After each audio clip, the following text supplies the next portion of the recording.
welcome to the show. I'm Karen. And I'm John. And this is a show where we talk about cave art. Only cave art. And never not cave art. Today we will be talking about prehistoric cave art. For our first segment, we will be taking you back over 100,000 years ago to the earliest traces of human life on the Indian subcontinent. To... You guessed it, the Bhimbetka rock shelters. Now these shelters are located in the Indian state of Madhya Pradesh. Some of the shelters were even inhabited by Homo erectus almost 100,000 years ago. The area is covered in thick vegetation and is rich in natural resources such as water supplies.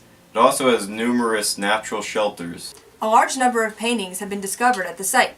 The oldest are considered to be around 30,000 years old, but some of the geometric figures are considered to be as recent as the medieval period. That's right, Karen.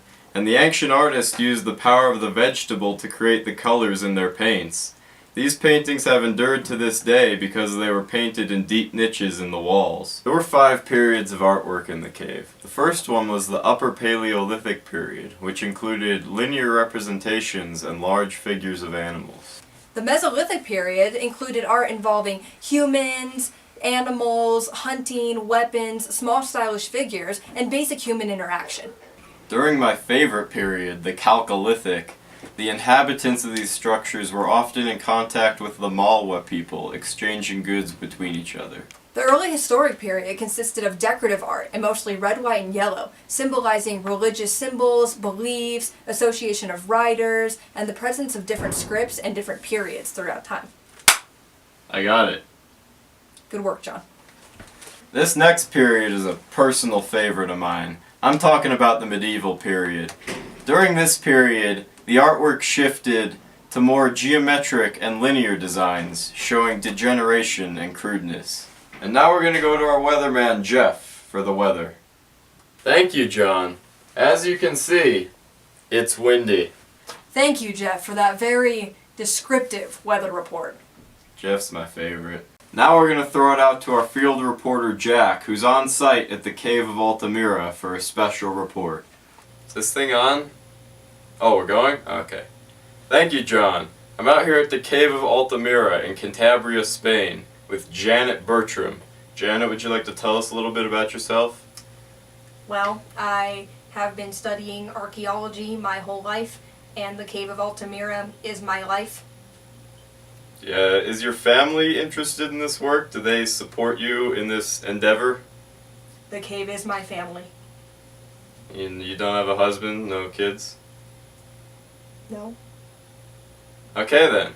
And so, can you tell us a little bit about the people that inhabited this site? Well, Jack, the Upper Solutrean people inhabited the cave around 18,500 years ago, but the Lower Magdalenian people were here from around 16,500 to 14,000 years ago. Fascinating. So, Janet, approximately how big was this cave? Well, the cave was around 300 meters long, and the main passage was between 2 to 6 meters in height. Okay, and did the inhabitants live throughout the cave? Through the whole thing? Well, the cave went into a long series of twisting chambers and passageways, so the inhabitants tended to live more towards the mouth of the cave. Okay then.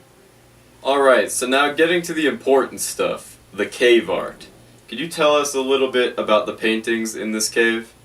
Well, the inhabitants utilized charcoal, ochre, and hematite to make the paint for the paintings, and they also utilized the contours on the walls to give it a sort of three-dimensional effect, which is pretty advanced for the time. Definitely.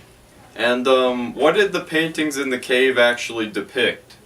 Well, one of the most impressive paintings is actually called the Polychrome Ceiling.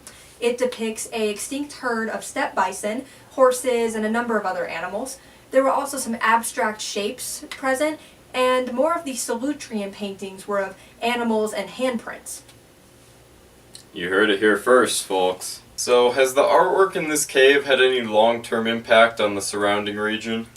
Well, actually, the Cantabria government is utilizing one of the bison images as their logo for promoting tourism. And a Spanish cigarette brand of the 20th century also used one of the bison images as their logo. It's what we love to hear on this show, folks. Cave art making a difference in the world. Well, that's all we have from the Cave of Altamira. I'd just like to thank Janet for helping us with this segment.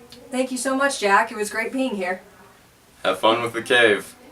We'll be right back with more cave art after a word from our sponsor. Visit Lascaux, a complex of caves in southwestern France famous for its Paleolithic cave paintings. For all you Upper Paleolithic art enthusiasts, this site is for you. This site contains some of the best known Upper Paleolithic art dating back about 17,000 years. There are nearly 2,000 figures in the cave in categories such as animals, human figures, and abstract signs. The cave is separated into sections, with the most famous being the Great Hall of the Bulls. There are several theories as to the meaning of the paintings.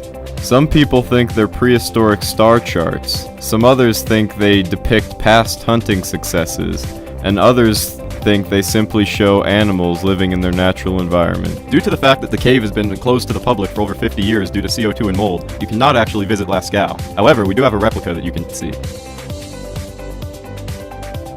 And we're back! For our next topic, we'll be talking about Cueva de las Manos. For those of you that don't know, that's Spanish for Cave of the Hands. This cave is located in the province of Santa Cruz, Argentina, within the valley of the Pinchuras River on an isolated spot of the Patagonia landscape. For those of you that were wondering why it's called the Cave of the Hands, it's because most of the paintings in the cave are of hands. The artists would use bone-made pipes to spray the paint on the wall. The way it worked is they would hold their hand against the wall and spray the paint through the pipe, creating an outline of their hand. Most of the paintings in the cave are of left hands because they were mostly right-handed, so they held the pipe with their right hand. The artwork in the cave also contains images of humans, animals, zigzag patterns, geometric shapes, images of the sun, and hunting scenes. These hunting scenes also gave insight on the techniques that the inhabitants were using for hunting, such as the use of the bola. That's right, Karen. Sometimes they would submerge their bolas in ink and throw them at the ceiling to create dots on the ceiling. The artwork dates from 13,000 to 9,000 years ago, and there were several waves of people that occupied the cave. I'm here to talk to you today about my new book, Tassili Nager, and the cave art that's there. Alright, so we're going to start off with a little background information about the site. It dates back to about 8,000 BC, and its name means Plateau of the Chasms.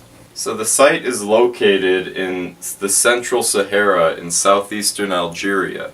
It is very exposed and barren and is surrounded by sandstone plateaus and mountainous volcanic ridges. Some of the engravings also depicted climate changes, animal migrations, and the evolution of human life in the Sahara over the span of 7,000 years. The engravings were possibly made by a Berber culture from the north, and the paintings were by a Negroid people who moved south. The site has about 15,000 engravings depicting herds of cattle, large wild animals, and human activities such as hunting and dancing. That was just a small picture of the wonders of Tassili Nager. If you want all the riveting details, you can pick up my book. In stores now. Well, sorry folks, that's all the time we have left for today. But be sure to join us next week for more cave art with John and Karen.